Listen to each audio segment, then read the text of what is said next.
الرحمن الرحیم والصلاة والسلام علی رسولہ الکریم وعلی آلہ وصحبہ اجمعین۔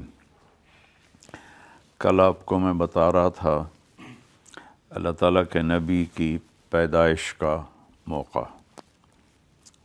تو آپ دیکھیں کہ تاریخ ہمیشہ طاقتوروں کے لیے قلم اٹھاتی ہے، غریب یتیم اس کے لیے کون قلم اٹھاتا ہے؟ لیکن دیکھنے میں آپ یتیم پیدا ہو رہے ہیں، غریب گھرانے میں پیدا ہو رہے ہیں، لیکن آپ وجہ کائنات ہیں اور پوری دنیا کا خلاصہ ہیں۔ مجھے اپنی ڈیٹ آف برتھ یاد ہے، ماں نے بتائی، ابا نے بتائی، دن کا مجھے نہیں پتہ، ٹھیک کون سا دن تھا، لیکن ہمارے نبی ایک یتیم گھر میں پیدا ہو رہے ہیں اور 12 ربیع الاول تاریخ محفوظ، پیر کی صبح دن محفوظ، ربیع الاول مہینہ محفوظ، 571 عیسوی صدی محفوظ۔ اس وقت عرب میں تو کیلنڈر تھا نہیں، تو اس کو پھر ریفر کرتے ہیں کہ جس سال اصحاب فیل نے حملہ کیا اس سال۔ کیلنڈر تو حضرت عمر کے زمانے سے شروع ہوا، اصحاب فیل کے واقعہ کے 6 ماہ بعد۔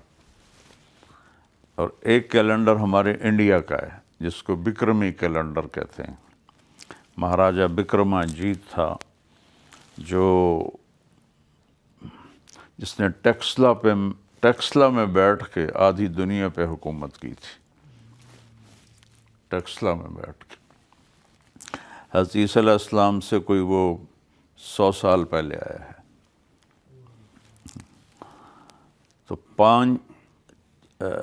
628 بکرمی اور مہینہ تھا جیٹھ۔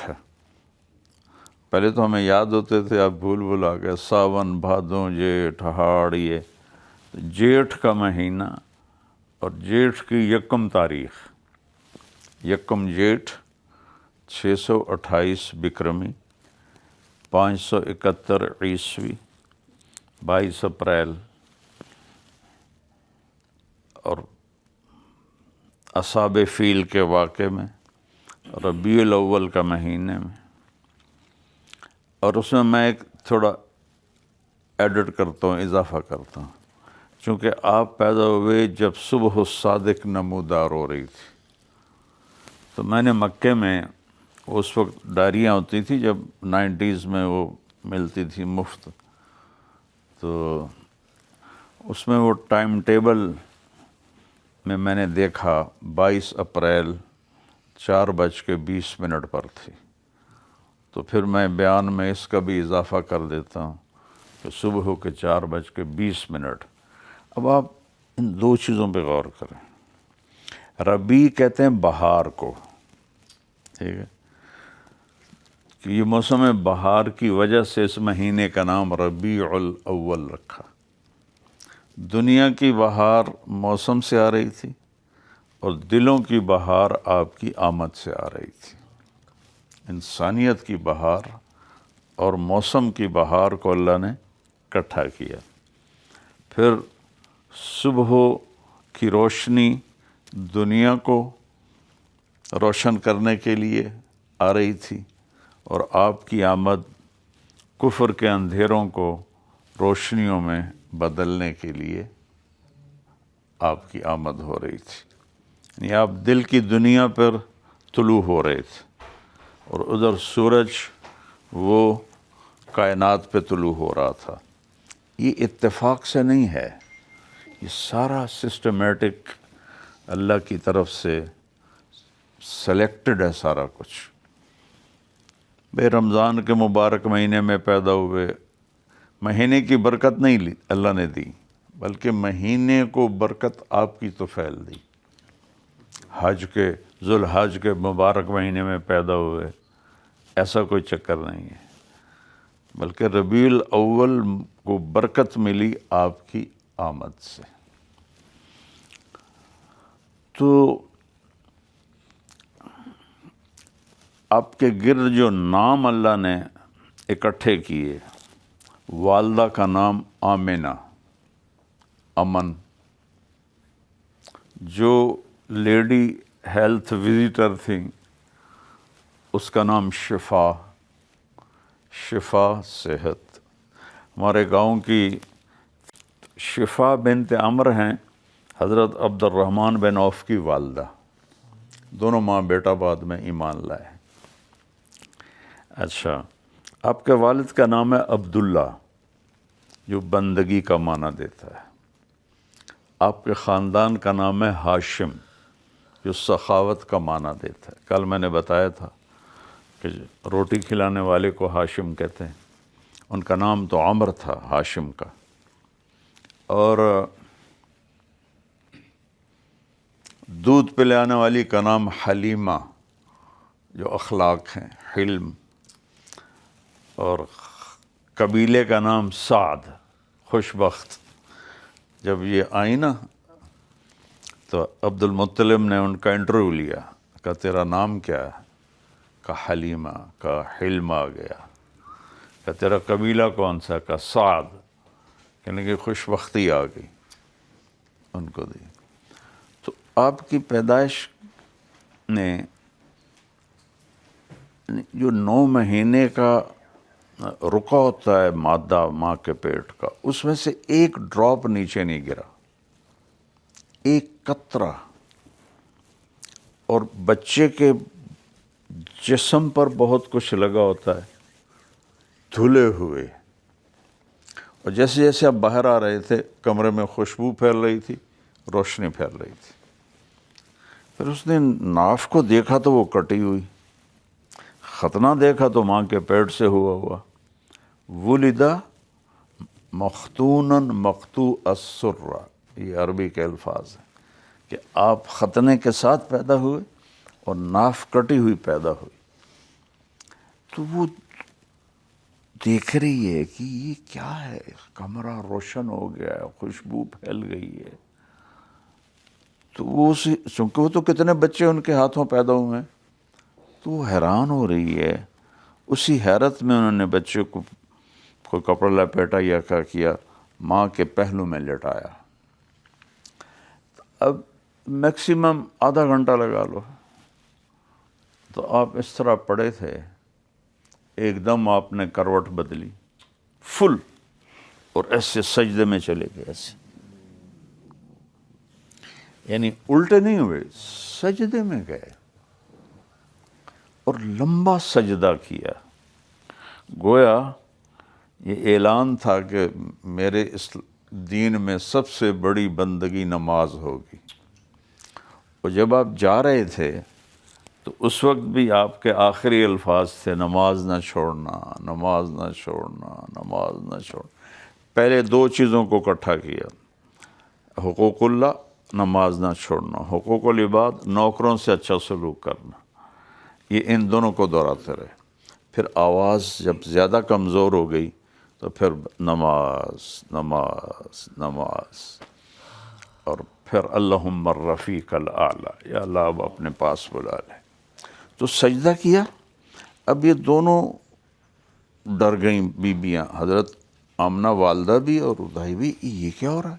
پھر اس سے عجیب ہوا کہ آپ نے ایسے یوں سینہ اوپر اٹھایا، دونوں ہاتھوں سے ایسے سینہ اوپر اٹھایا، ٹانگیں لمبی تھی، اور سیدھا ہاتھ ایسے کیا انگلی کے ساتھ یوں۔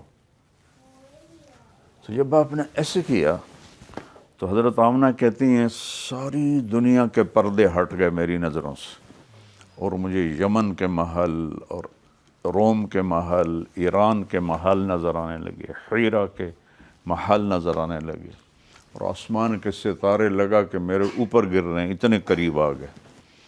اور اس کے بعد آپ گرے سیدھے اور پھر وہی معصوم بچہ، کوئی حرکت نہیں۔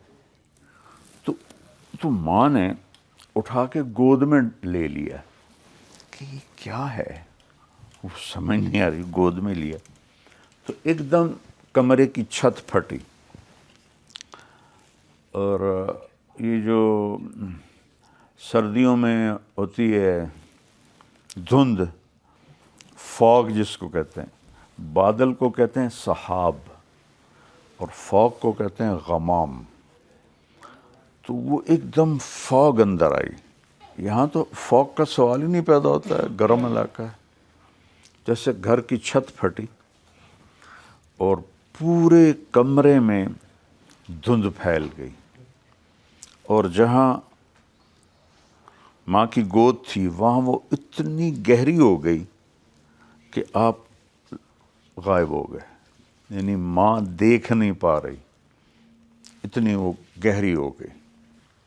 اور اس فوگ کے اندر سے آواز آئی، طوفوا بہ مشارق الارض و مغاربہا، اس بچے کو پوری دنیا پھرا دو۔ ابھی آپ کو پیدا ہوئے آدھا گھنٹہ مشکل سے ہوا ہے، کیوں؟ لیعرفوا باسمہ ونعتہ وصورتہ، کہ ساری دنیا پہچان لے کہ یہ ہے وہ جس کے پیچھے چل کے منزل ملے گی، اس کی ذات کو پہچانے، اس کی صفات کو پہچانے، اس کی عادات کو پہچانے۔ ابھی تو آپ کی زندگی شروع ہو رہی ہے اور اعلان آگے کا ہو رہا ہے، ساری دنیا کو بتا دو کہ اس بچے کے پیچھے چلنے والوں کو منزل ملے گی۔ اور پھر آواز آئی کہ اس کو آدم کے اخلاق دو، آتوہ خلق آدم ومعرفت شیس، اور شیس علیہ السلام کی معرفت دو، وشجاعت نوح، اور نوح علیہ السلام کی بہادری دو، وخلت ابراہیم، اور ابراہیم علیہ السلام کی دوستی دو، واستسلام اسماعیل، اور اسماعیل کی قربانی دو، وفصاحت صالح، اور صالح کی خوش بیانی فصاحت دو، وحکمت لوط، اور لوط علیہ السلام کی حکمت دو، ورضا اسحاق، اسحاق کی رضا دو۔ ہر نبی کی جو ایک کوالٹی ہے نا اس کا اعلان ہو رہا ہے۔ وبشریٰ یعقوب، یعقوب کی بشارت دو، وجمال یوسف، یوسف علیہ السلام کا حسن دو، وشدت موسیٰ، موسیٰ علیہ السلام کی شدت دو، وجہاد یوشع، یوشع علیہ السلام کا جہاد دو، وحب دانیال، اور دانیال علیہ السلام کی محبت دو، ووقار الیاس، اور الیاس کا وقار دو، وقلب ایوب، اور ایوب علیہ السلام کا دل دو، ولحن داود، اور داؤد علیہ السلام کی شیریں زبان، حسن بیان دو، وطاعت یونس، یونس علیہ السلام کی اطاعت دو، وزہد عیسیٰ، اور عیسیٰ علیہ السلام کی دنیا سے بے رغبتی دو، وَأَغْمَسُوهُ فِي أَخْلَاقِ النَّبِيِّينَ، اور جتنا کچھ ہم نے نبیوں کو دیا وہ سب اس بچے کے اندر ڈال دو۔ اور ابھی آپ کی عمر 1 گھنٹہ مشکل سے ہے، اس لیے وہب ابن منبہ، ان کی قبر ہے صنعاء میں، یہود کے بڑے عالم تھے، ایمان لائے، 2 بڑے یہود کے عالم، ایک کعب احبار اور ایک وہب ابن منبہ، اور حضور کے زمانے میں عبداللہ بن سلام، وہ صحابی ہیں، یہ دونوں تابعی ہیں۔ وہ فرماتے ہیں کہ اللہ نے سارے نبیوں کو جو علم دیا اس کی مثال ہے ایک ذرے کی، ریت کے ذرے کی، اور جو ہمارے نبی کو دیا اس کی مثال ہے پوری دنیا کے صحراؤں کی۔ تو میں تو کئی صحرا پھرا ہوں، تو حیرت ہوتی ہے کہ 1.25 لاکھ نبیوں کو جو ملا ایک ذرہ، اور جو ہمارے نبی کو ملا صحراؤں کے ذرے۔ کبھی آپ آئیں نا لاہور سے سعودیہ، تو جہاز رب الخالی کے اوپر سے گزرتا ہے، جو صحرا ہے نا بڑا، اس کے اوپر سے، جو میں تھوڑا جغرافیہ پڑھا ہوا ہے تو میں دیکھتا ہوں تو وہ مجھے حیرت ہوتی ہے کہ ہمارے نبی کو جو وہ تو ایک صحرا ہے، 6 بر اعظم میں صحرا ہیں، تو اس کا مطلب تھا کہ ہمارے نبی کے علم کی کوئی حد کوئی نہیں ہے، اللہ کے سوا کوئی نہیں جانتا ہے۔ اور پھر وہ بادل جب ہٹ گیا تو آپ کا چہرہ 14ویں رات کے چاند کی طرح چمک رہا تھا، اور عبد المطلب ساری رات بیت اللہ کا پردہ پکڑ کے رو رہے تھے کہ یا اللہ عبداللہ چلا گیا، بیٹی نہ ہو بیٹا دے۔ انہیں کیا خبر کہ کون آ رہا۔ جب ان کو خبر ملی تو وہ اتنا خوش ہوئے۔ تو عرب کا دستور تھا، کچھ عرصہ آپ گھر میں رہے کہ دیہات میں بچوں کو بھیجتے تھے تاکہ عربی خالص سیکھیں اور دیہاتی فضا میں مضبوط ان کے اعضاء و جوارح ہوں۔ تو بنو سعد یہ طائف کے آگے ہیں، وہاں سے 10 عورتیں مکے میں آئیں بچوں کو لینے کے لیے۔ اچھا، جس سال ہمارے نبی پیدا ہوئے اللہ نے 6 بر اعظم میں ہر ماں کو بیٹا دیا، کسی کی بیٹی نہیں پیدا ہوئی، ہر ماں کو اللہ نے بیٹا دیا، سب اللہ اپنے حبیب کے پروٹوکول میں۔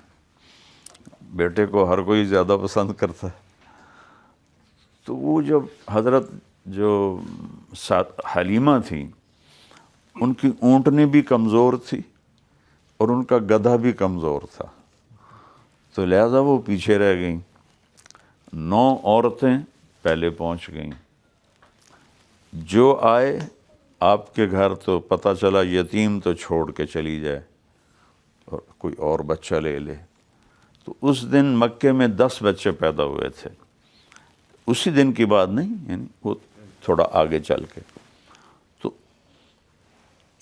ایک آپ یتیم تھے، باقی 9 کے والدین تھے، تو یہ 9 عورتوں نے 9 بچے ریزرو کر لیے اور لے کے چل پڑی۔ جب حضرت حلیمہ پہنچی تو وہ بھی آئیں، تو یتیم سنا تو چھوڑ کے چلی گئی، اور جا کے سارا مکہ ڈھونڈا،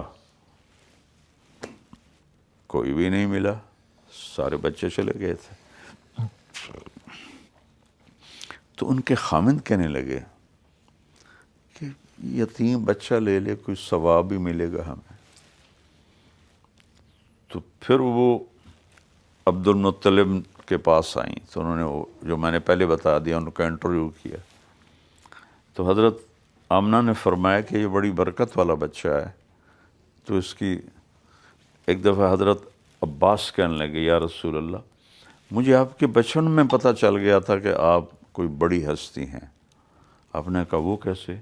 کہا میں آپ کے گھر آیا تھا اور آپ چارپائی پر لیٹے ہوئے تھے معصوم، تو بچہ ایسے کرتا نا، ہاتھ پاؤں ہلاتا ہے، تو کہا میں نے ایسے اوپر دیکھا تو 14ویں کا چاند تھا، جب آپ ایسے کرتے چاند ادھر ہو جاتا تھا، جب آپ ہاتھ ایسے کرتے چاند ادھر ہو جاتا تھا۔ آپ کے ٹانگوں اور ہاتھوں کی موومنٹ سے چاند ایسے ایسے ہو رہا تھا۔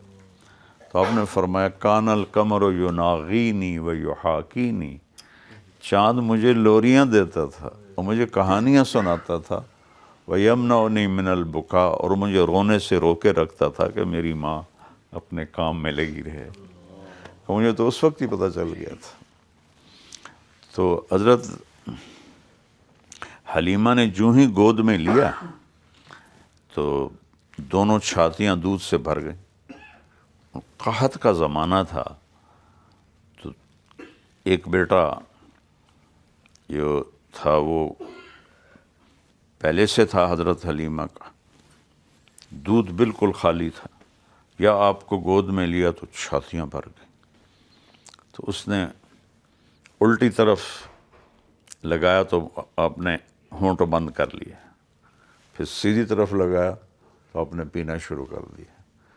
جب یہاں سے دودھ ختم ہوا پھر ادھر کیا تو آپ نے ہونٹ بند کر لیے کہ اپنے بھائی کے لیے حصہ چھوڑ دیا. تو رات ہو گئی تھی تو کہنے لگیں حضرت حلیمہ کہ جا کے دیکھو شاید اونٹنی میں کوئی قطرہ دودھ ہو. وہ کہنے لگے دودھ کہاں سے ہوگا؟ تو تھانی اوپر چڑھ گئے ہیں. کہنے لگے شاید اس بچے کی برکت سے کچھ ہو جائے. تو اب وہ گئے اونٹنی کے پاس. اندھیرا تھا تو جب ٹٹولا تو اس کے تھن نیچے لٹکے ہوئے تھے مشکیزے کی طرح. تو اس نے سارا دودھ نکال کے اتنا بڑا جگ بھر لیا. تو حضرت حلیمہ کہنے لگی یہ کہاں سے آ گیا؟ کہا یہ اونٹنی سے. انہوں نے کہا نہیں، اس بچے کی برکت سے آیا ہے. تو اس رات پھر کہنے لگے ہم بڑے آرام سے سوئے کہ پیٹ میں کچھ گیا. اب اگلے دن جب سفر شروع کیا تو گدھے پر بیٹھیں اور بچے کو گود میں لیا اور اس کی باگ اٹھائی طائف کی طرف. تو اس نے جھٹکا لیا گدھے نے اور حرم بیت اللہ کی طرف منہ کر کے ایسے سجدہ کیا.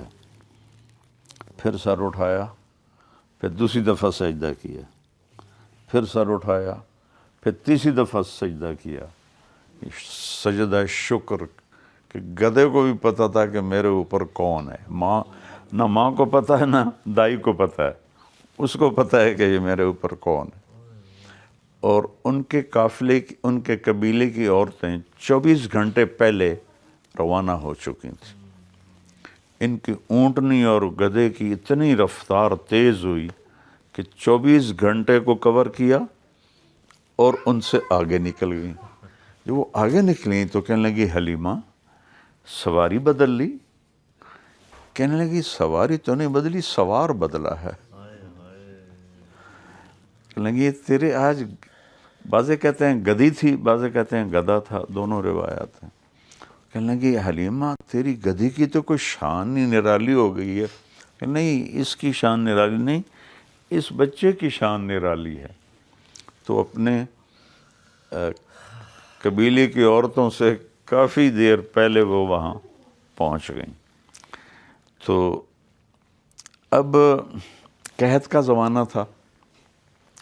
جب حضرت حلیمہ کی بکریوں کو چرانے جاتا چرواہا تو پتھر پہ بھی منہ مارتے تو اس میں سے گھاس نکل آتا.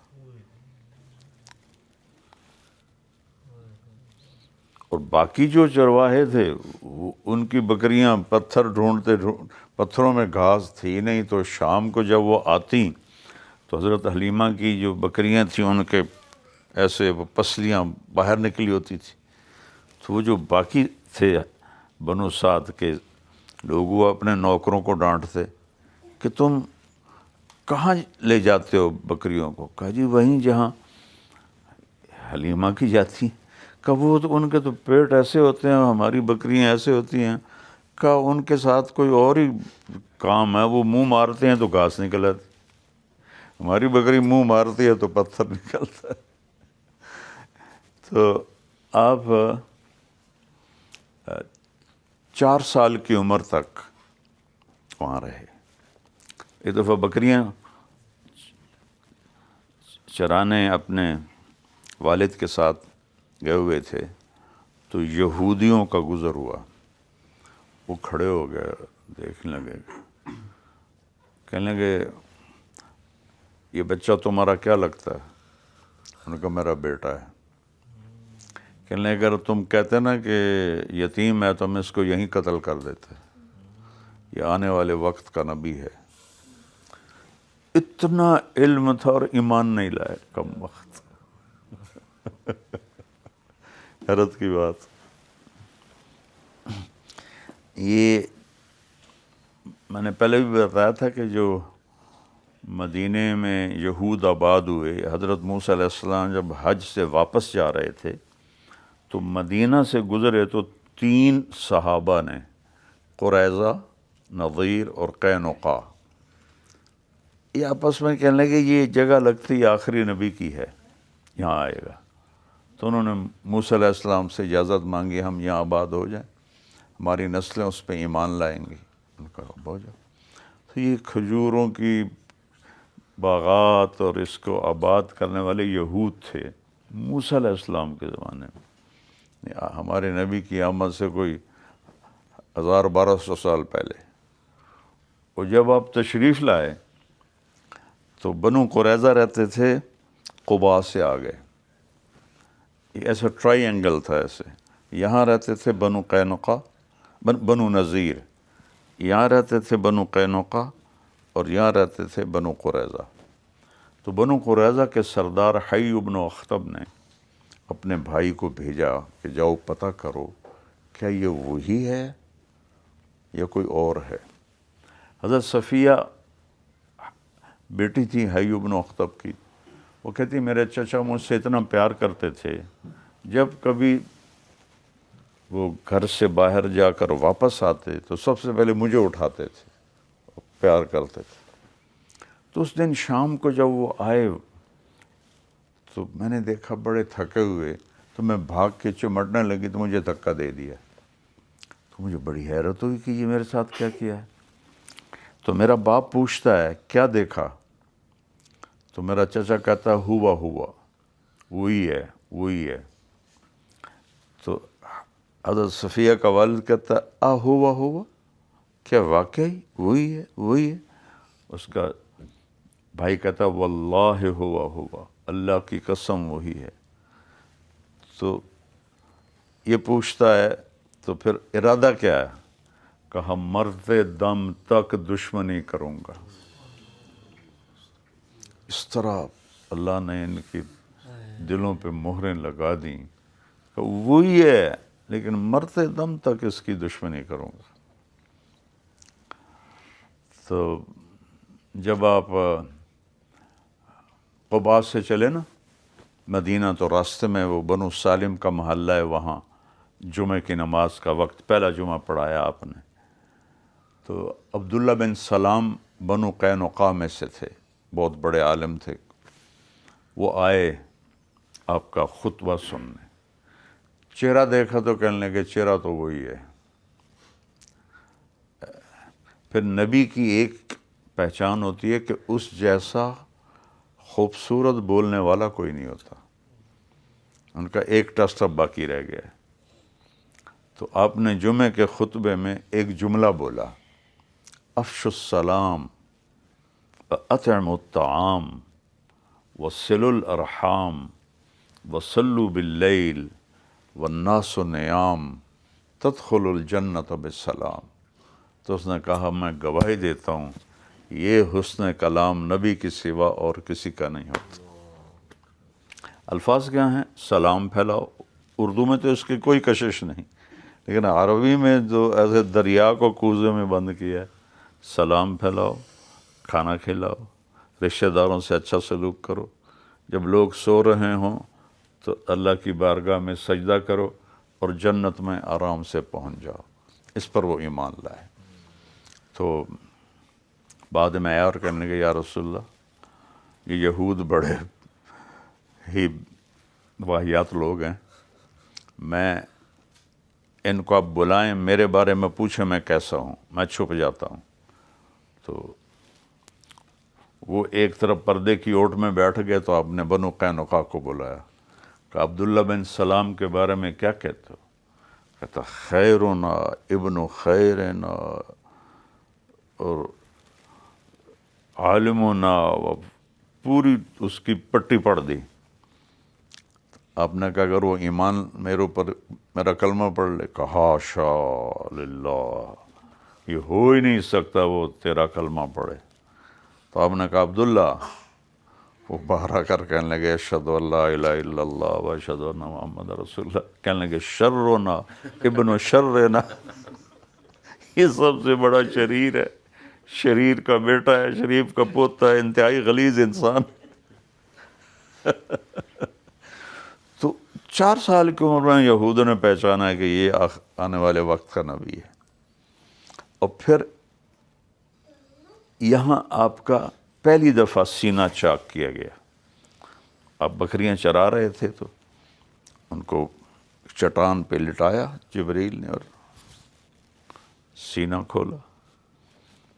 ہارٹ سرجری، اب میرا تو بھائی خود ہارٹ اسپیشلسٹ ہے، تو وہ کتنا کرٹیکل اور کتنا وہ مشکل کام ہے کہ ایک پوری مشین پر انسان کو شفٹ کر دیتے ہیں.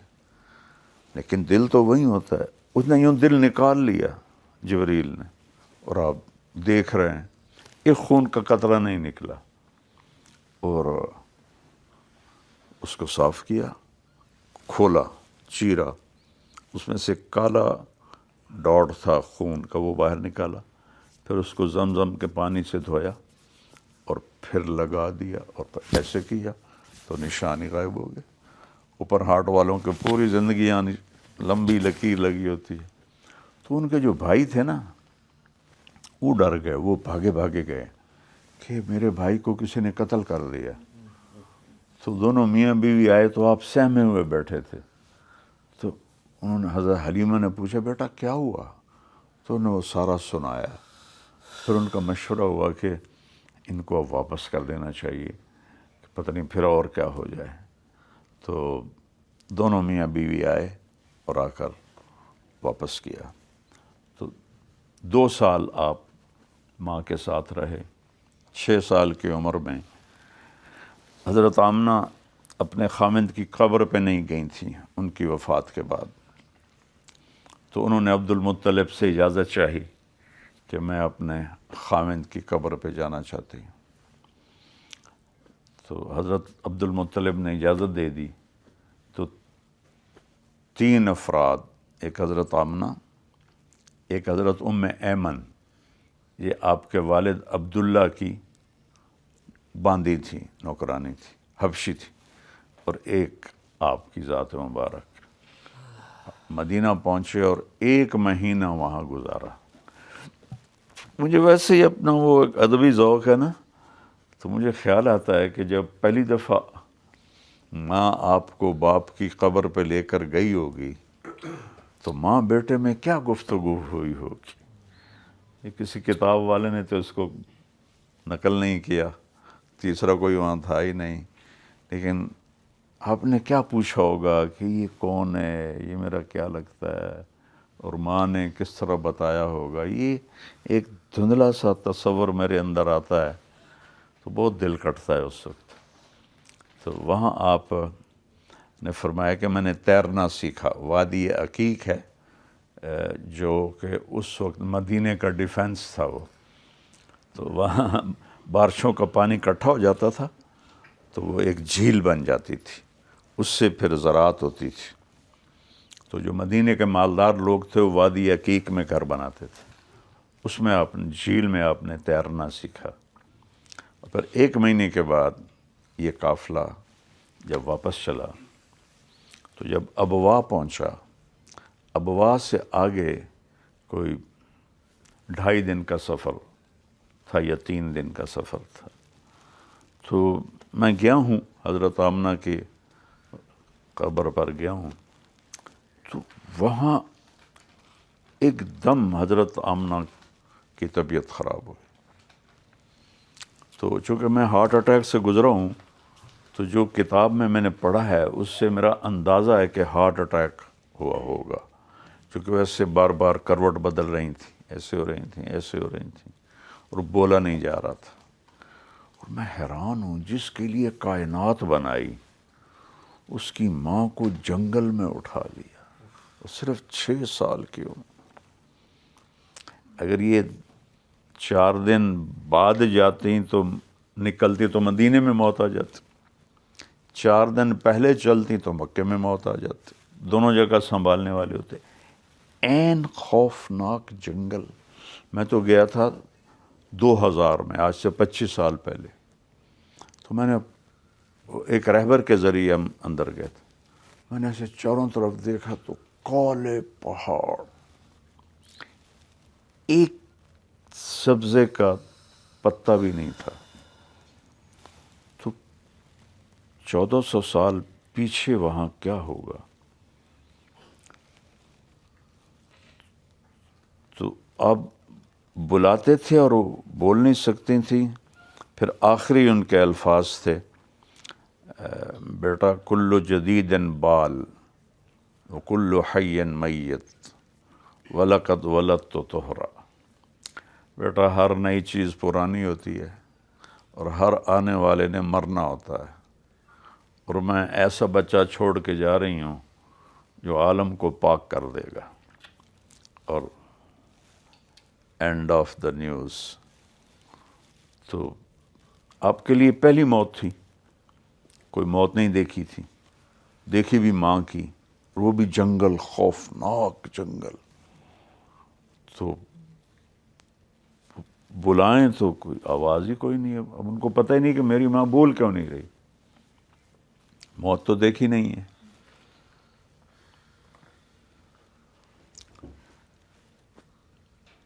تو حضرت ام ایمن نے پتھر کٹھے کیے اور ان کے چاروں طرف جو لگا دی. وہ کھودنے کا تو سوال ہی نہیں. میں نے دیکھا اوپر کو 70 فٹ اونچا پہاڑ ہے وہ، اور وہاں ایسے ایک چوکور چبوترا سا بنا ہوا تھا پہلے سے ہی. وہاں ان کو ڈھک کے جب نیچے اترے تو آپ نے ہاتھ چھڑایا اور پھر بھاگ کے پہاڑ پر چڑھ گئے.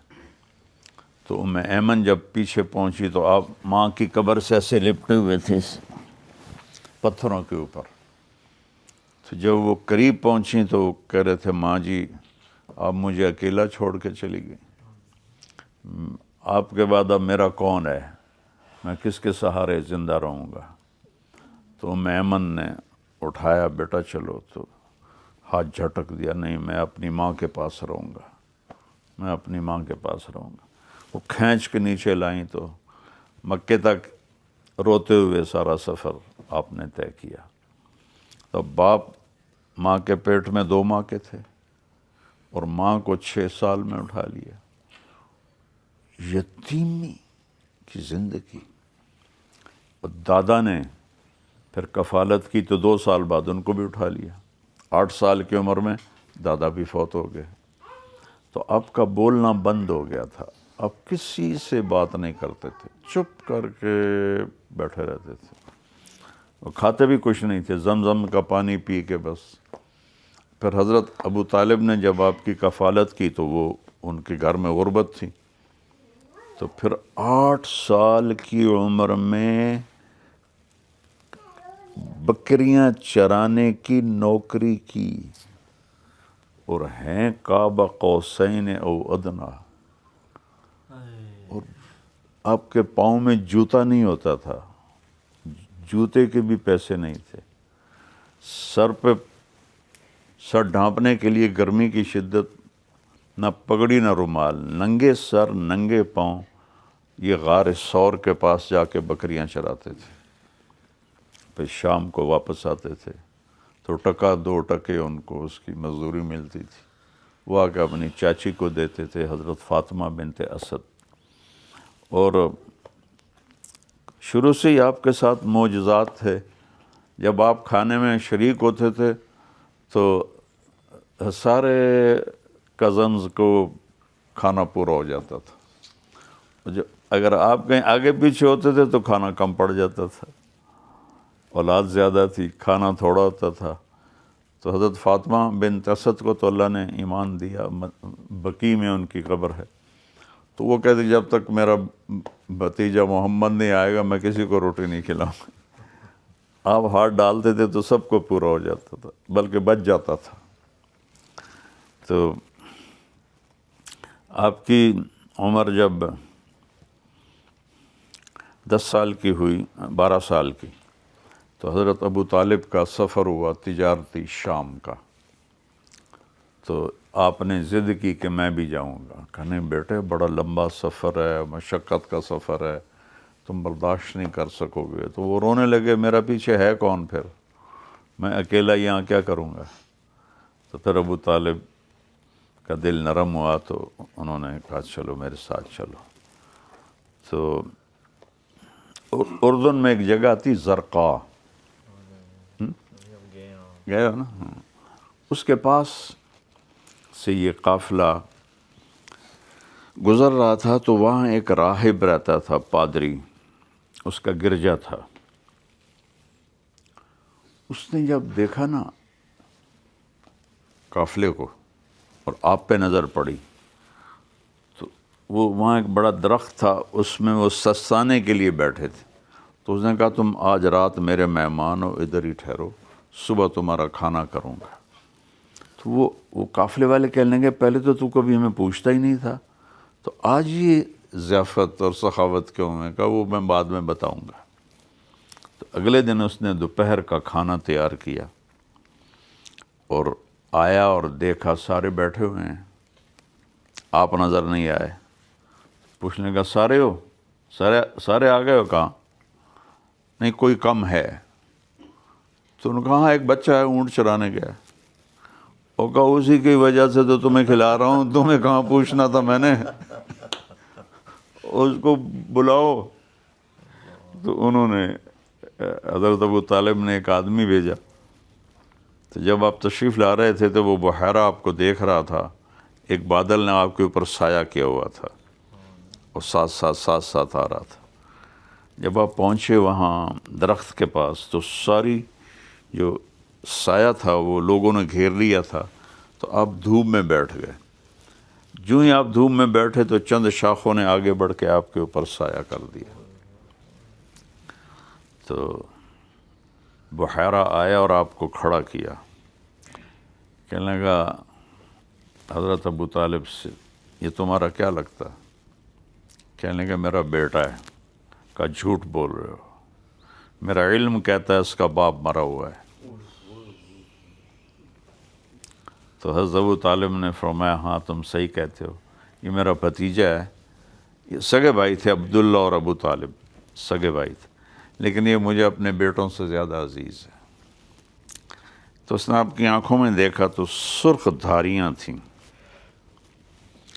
تو وہ کہنے لگا یہ جو اس کے سرخ دھاریاں ہیں یہ سفر کی وجہ سے ہو گئی ہیں یا مستقل ہیں؟ تو حضرت ابو طالب نے فرمایا مستقل ہیں۔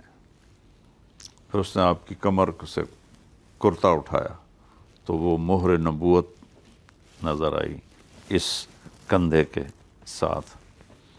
تو وہ امتحان لینے کے لیے کہنے لگا میں تجھے لات و عزیٰ کی قسم دیتا ہوں، جو پوچھوں مجھے بتانا ہے۔ کہنے لگا خبردار، یہ لات و عزیٰ سے بری چیز میری نظروں میں اور کوئی ہے ہی نہیں، مجھے اس کی قسم مت دو۔ کہ اچھا میں تمہیں اللہ کی قسم دیتا ہوں۔ کہاں آپ پوچھو کیا پوچھنا ہے۔ تو پھر اس نے حضرت ابو طالب سے کہا یہ آنے والے وقت کا نبی ہے، آخری نبی ہے، اور آج کے دن اس نے یہاں آنا ہے، ہماری کتابوں میں لکھا ہوا ہے، اور مجھے ڈر ہے کہ یہود اس کے پیچھے ہوں گے اس کو قتل کرنے کے لیے، تو اس کو یہیں سے واپس لے جا۔ اور تھوڑی دیر گزری تو پورا ایک فوجی دستہ پہنچ گیا آپ کے پیچھے، آپ کو قتل کرنے کے لیے۔ تو بحیرہ کا تو ایک روب تھا نا، ایک بڑا بزرگ تھا، نے کہا جو چیز اللہ فیصلہ کر چکا ہو تم اسے بدل سکتے ہو؟ کہنے لگے نہیں۔ کہ پھر دفع ہو جاؤ، اس پر تمہاری تلوار نہیں چلے گی۔ تو وہ ان کی ہیبت اتنی تھی کہ وہ سارے واپس چلے گئے۔ تو حضرت ابو طالب نے وہیں اونے پونے بیچ کے اور واپسی کا سفر اختیار کر لیا۔ اتنی پہچان تھی۔ حضرت عمر رضی اللہ عنہ اپنی جوانی میں دمشق آئے کاروباری سلسلے میں، تو وہاں ایک رومی سے جھگڑا ہو گیا، انہوں نے اس کو وہ ڈنڈا تھا اس کے سر میں مارا۔ وہ تو موسیٰ علیہ السلام والا قصہ ہو گیا، جو انہوں نے مکہ مارا تھا وہ مر گیا، وہ رومی مر گیا۔ جب وہ مرا تو ان کو پکڑنے کے لیے لوگ بھاگے، وہ آگے بھاگ پڑے۔ اب وہ پہاڑی آدمی، وہ شہری ان کو کہاں ملائی دیتے تھے، تو پیچھے پورا ایک مجمع ان کو پکڑنے کے لیے، تو وہ بھاگے جا رہے، تو آگے نا ایک گرجے کے سامنے ایک پادری کھڑا تھا، وہ آپ کو دیکھ رہا تھا ایسے۔ جب اس سے آگے گزرنے لگے تو کہنے لگے ادھر آ جاؤ، اور بلا کے اپنے گرجے کے اندر بھیج دیا، دروازے پہ کھڑا ہو گیا۔ تو پیچھے لوگ آئے، حضرت یہاں ایک بدو تو نہیں دیکھا آپ نے ہمارے آدمی کو قتل کر کے بھاگا ہے، دفع ہو جاؤ، ادھر کوئی نہیں آیا۔ وہ سارے واپس چلے گئے۔ جب اطمینان ہو گیا تو ان کے پاس آئے، کہنے لگے کیا نام ہے تیرا؟ کہا عمر۔ کہاں سے آئے ہو؟ کہا میں مکہ سے آیا ہوں۔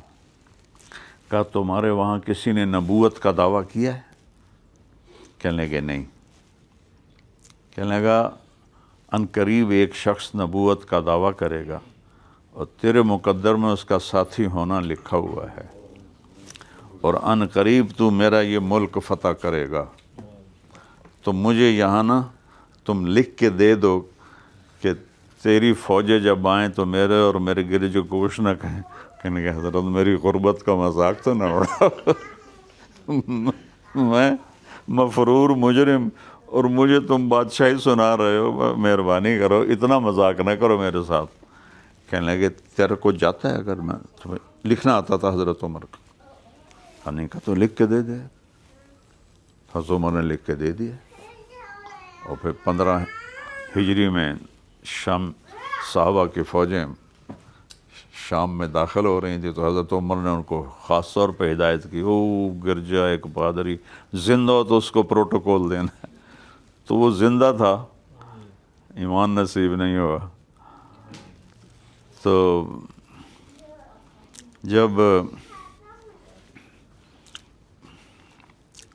آپ کی عمر کوئی 23-24 سال ہوئی تو آپ نے تجارت کا سفر کیا، حضرت خدیجہ کا مال لے کر گئے ملک شام، اور واپس آئے تو اتنا پروفٹ تھا کہ حضرت خدیجہ بھی حیران اور ان کا جو ساتھ غلام تھا وہ بھی حیران کہ یہ اتنا پروفٹ کیسے ہو گیا ہے۔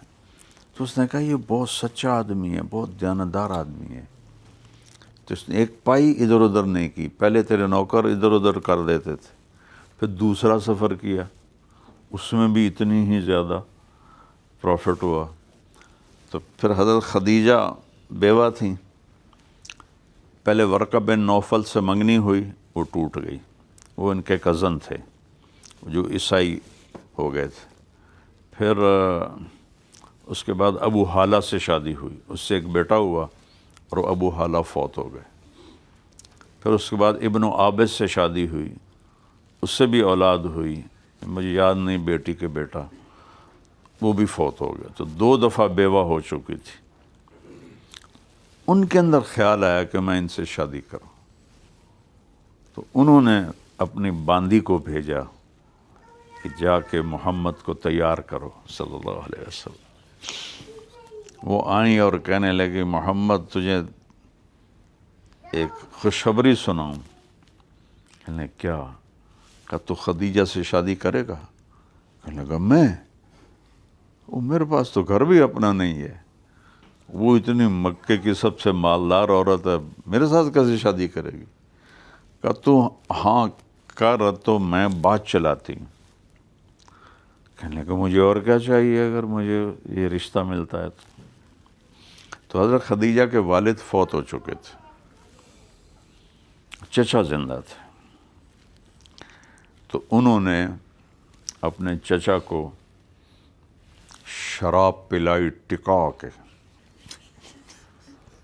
جب وہ پورے نشے میں چلے گئے نا تو ان سے کہنے لگی چچا محمد بن عبداللہ میرا رشتہ مانگ رہا ہے، ہاں کر دو؟ کہلے ہاں کر دے۔